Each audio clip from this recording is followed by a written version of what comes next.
If you've ever heard me talk about cars, you've probably let me bore you with how much I love wagons and that I'm not an SUV guy. Sports wagons, you get all the joy of a sports sedan, and I would say more utility than most SUVs. That's why I get my family around. That's the car for me. But I get it, SUVs have this huge market, there's a demand for it, piling loads of tech and R&D into making SUVs do anything you want them to do, and the fact is they're actually pretty great. With that being the case, if we're gonna do Classic Car Club drive-through on SUVs, we're gonna go big.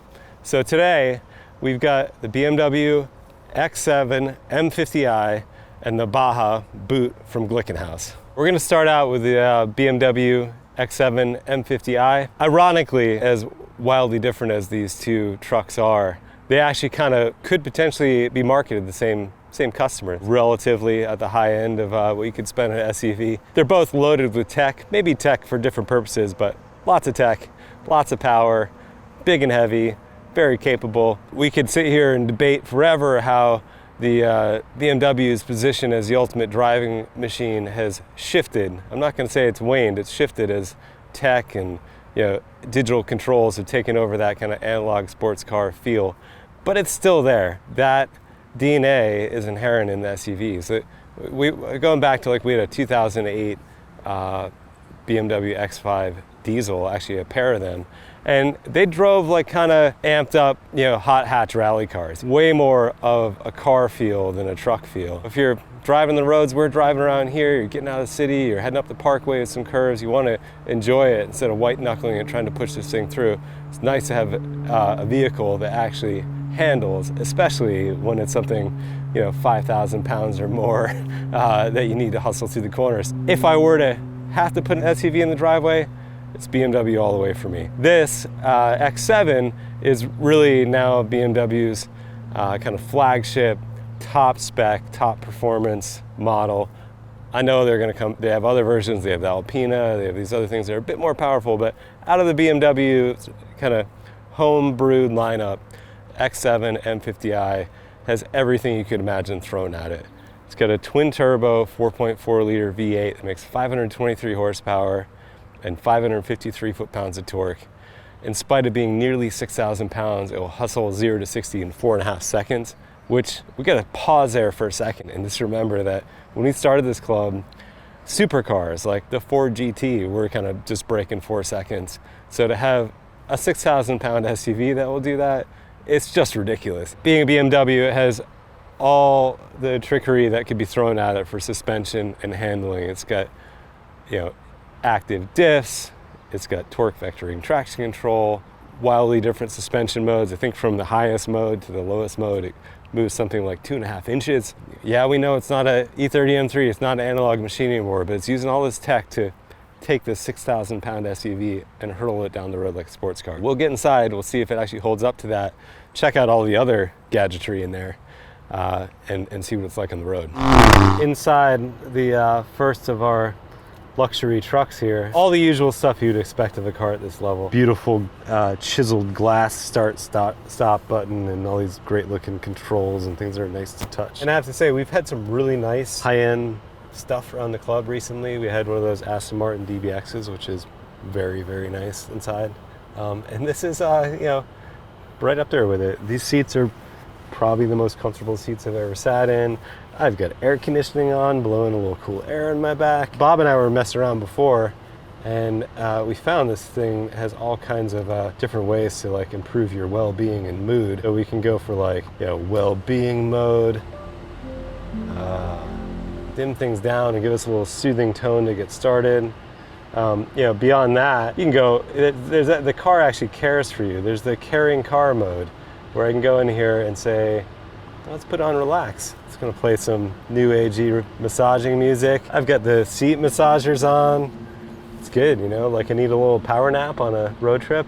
However, we're here to drive, and we are just off the edge of the Sawmill Parkway or the Sprain Parkway, one of the parkways. So we're gonna try Vitalize. I think this is after you've had your little power nap. Let's go do some driving. Get some kind of power music. It's blasting cold air in my face to wake me up.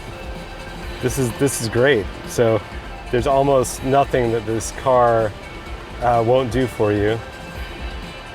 And let's get it, get some expressive mode. Oh, different tone. Everything opens up, it's bright, we got maximum visibility, good. It's gonna take a little longer to get places because you gotta let the car take you through all your self-help before you get moving. Now that we've done that, I think we're gonna have a really, really great drive. It's got all the usual stuff. Wireless Apple CarPlay now, so I've got our nav hooked up, I'm ready to go. And these things are getting smarter and smarter now. Like if you hit nav and you have your phone hooked up, it brings you to your phone's nav instead of the factory nav that you're probably never gonna use. So I'm gonna give it some sport mode. Yeah, Sport Plus, let's do that.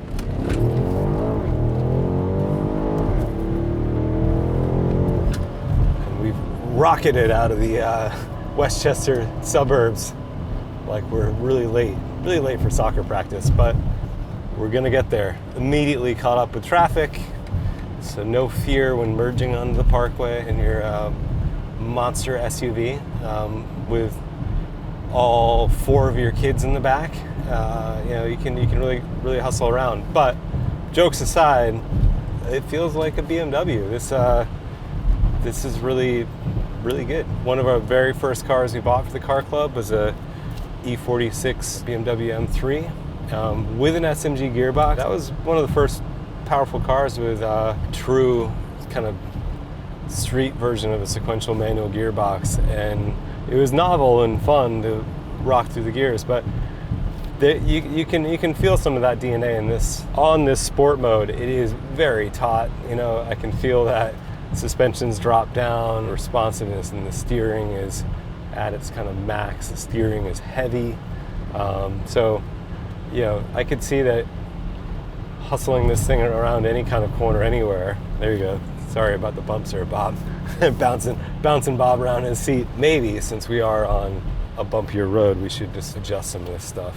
We got Sport Plus on engine, transmission, sport steering, but soft suspension, which is I'm all for that. Maybe we have a bit more compliance in suspension. You know, taut suspension is great when you're on a nice flat smooth racetrack, but if you live in the real world and you have bumps in the road, I think that's probably the one for me. I still have steering still really sharp.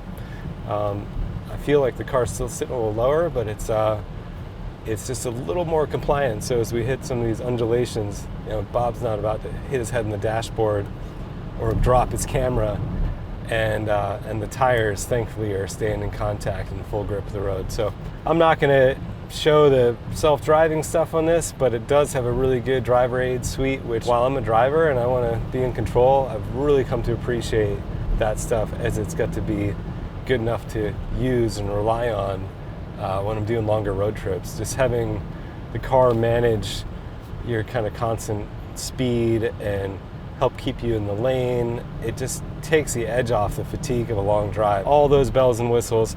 I know that there's loads of things happening in the chassis and the traction and the dynamic stability control to make all this work.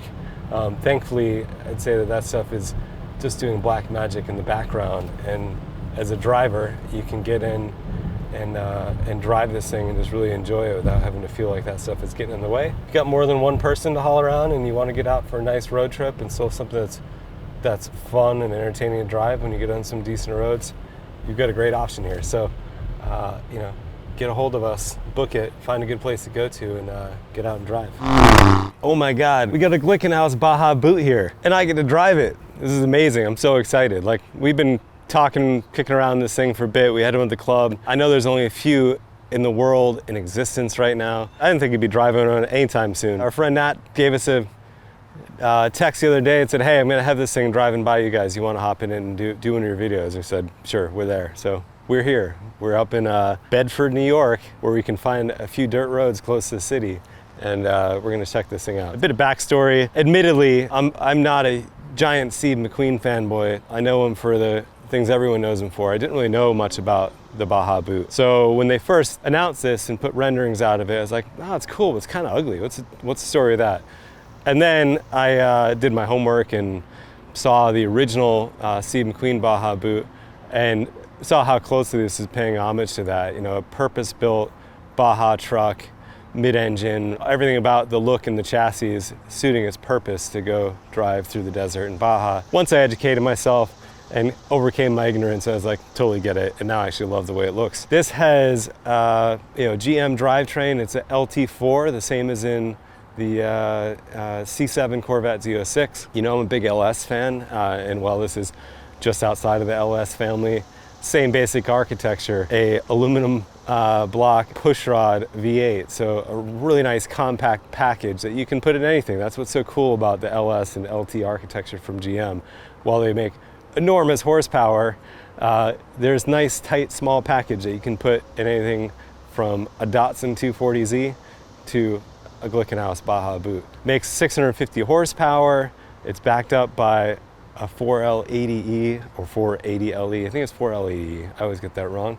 But a 4-speed GM gearbox and basically a drag race kind of shifter that allows you to shift through the gears. This one, being one that actually did go race in Baja, has a racing transfer case with straight cut gears, so you'll hear a lot of gear noise when we're driving it. Fox suspension, everything, you know, all the control arms, everything is custom built and ramped up for this one that's race spec.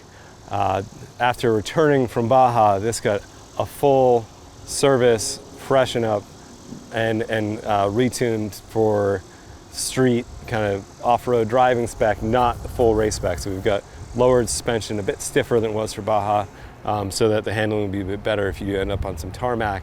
But this thing is really set up to go eat gravel and take on anything you want to do. I'm told guys that are buying these are obviously taking them to go race Baja, they're turning them into crawlers. You can fit different tire sizes and adjust suspension, do basically whatever you want to do. Really capable machine. I wish we had the full terrain to put that to use, but we're going to hop in and check it out and see what it's like to drive. Par for the course for any luxury SUV. You've got a full view panoramic sunroof, really nice stuff. This one actually happens to double as a air intake. It's a 2-layer clear roof that pulls air all the way back in the motor. Rally style roof scoop that picks up your air nice and high, so when you're driving through water, you're not sucking water back into the engine. And of course, ice cold air conditioning. You can even see the condensation building up here. It's so cold, we're about to freeze the vents on the dash.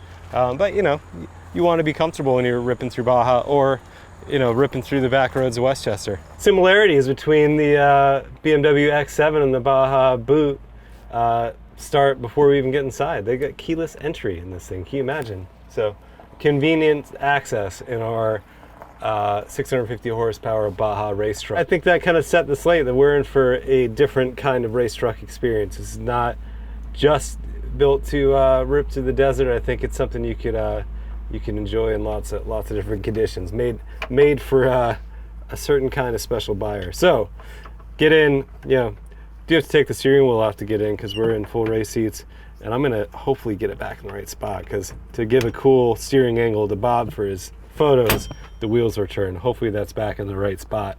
But when you get out of this thing, you want to make sure the wheel's straight, so you can pull it back off. It's easy to put it back on the same way. This one's got full race harnesses. Again, this one's a bit unique that it's they've ticked all the boxes to go actually race Baja. You can get it with kind of more pedestrian seats and seat belts, but if you're out in the desert ripping around, you want to have the full spec. We've also got the race headset. This thing's gonna be pretty loud, so I think this will actually be helpful.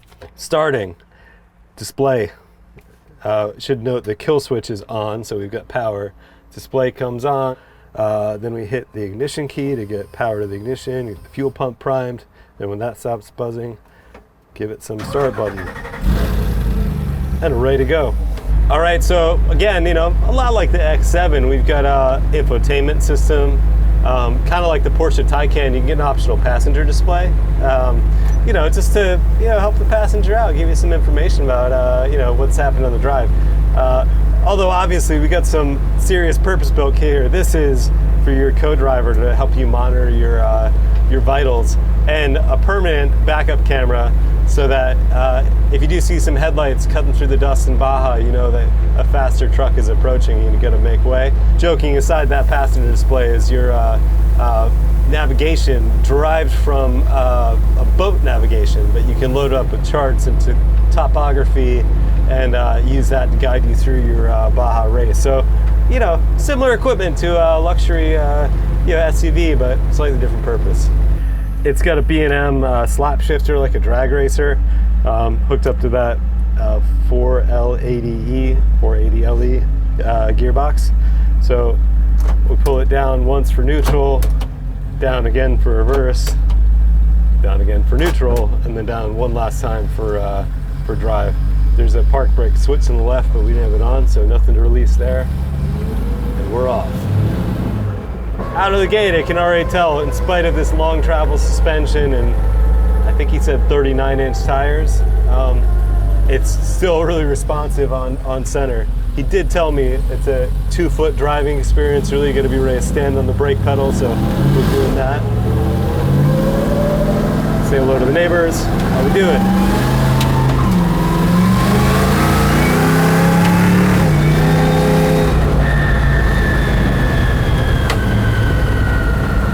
That's some serious kit. I'm only like a quarter or a third on the throttle and it's blasting off. You know, trying to respect the neighbors here around kind of horse country. I don't want to spook the horses, but man, if I get this thing out on some open road somewhere, it'd be amazing. Nothing like working your way through traffic in the Baja booth.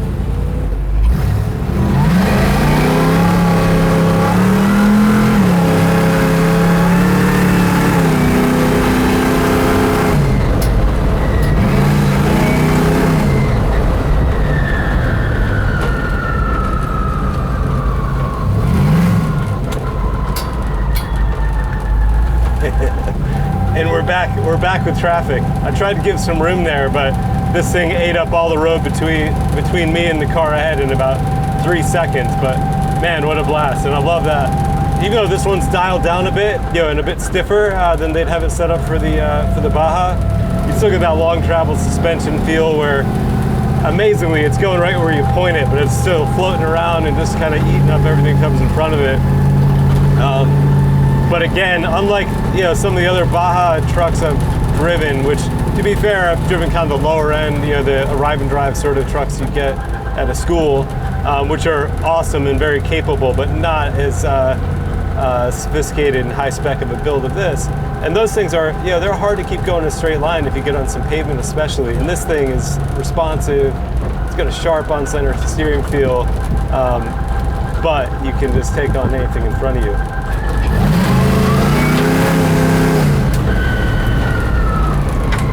I think this lovely lady in the Mercedes gave us a nice wave, but I don't think she's very impressed with our shenanigans back here.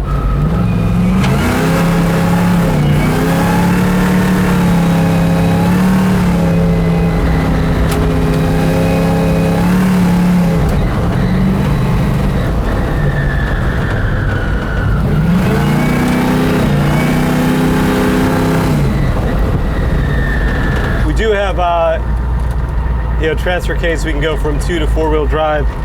We're running 2-wheel drive for lots of good reason. When they were running flat out in Baja, they were 4-wheel drive all the time. But I gotta say, 2-wheel drive around here, just having some fun with it. This is great. You can kind of back it into a corner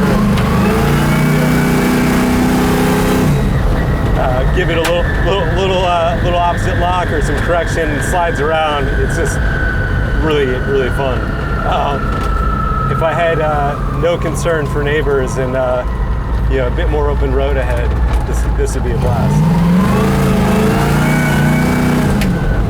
Also, 4-speed gearbox. I was properly guided to say, you could basically just drive it in 3rd gear all the time. I did throw it in second for fun, but I think you really want to save that for lower speeds. But this motor just has such a wall of torque that it almost doesn't matter what gear you're in. You'll get the torque and the power wherever you are in the RPMs. And if you're going to race Baja, you don't want to be winding it out to the red line all the time. You gotta get through the race first and foremost. So that torque probably helps to do that. What an awesome bit of kit, and I can say I'm only dipping into maybe about 10% of its capabilities. Never got beyond maybe a 3rd throttle. Obviously I'm not flat out, I don't have a big desert desert up ahead of me, but what a blast. I can't say come, find a weekend and book it, because it's not in the fleet yet, but someday it might be. And if you get yourself a chance to get behind the wheel of these things, or even getting a ride at a car show or one of the concourse events, definitely take up that opportunity. This is an incredible bit of kit. So, you're trying to decide, you got a good getaway plan and you want to know whether you should take this or the boot. Well, I think you have to do both. You have to experience both. Certainly this is going to have more universal application in current form, since they haven't produced the 4-door boot yet. Anytime you get more than 2 people, you'll be looking to take the X7. But would I take that boot on a road trip up to Vermont or Maine or something? Sure. It'd be a bit of hard work, but you'd be highly rewarded for your efforts. Equally, this would take some of that hard work out for you and reward you with a great experience. So, it's kind of like picking a favorite child. I think you gotta give them both a shot.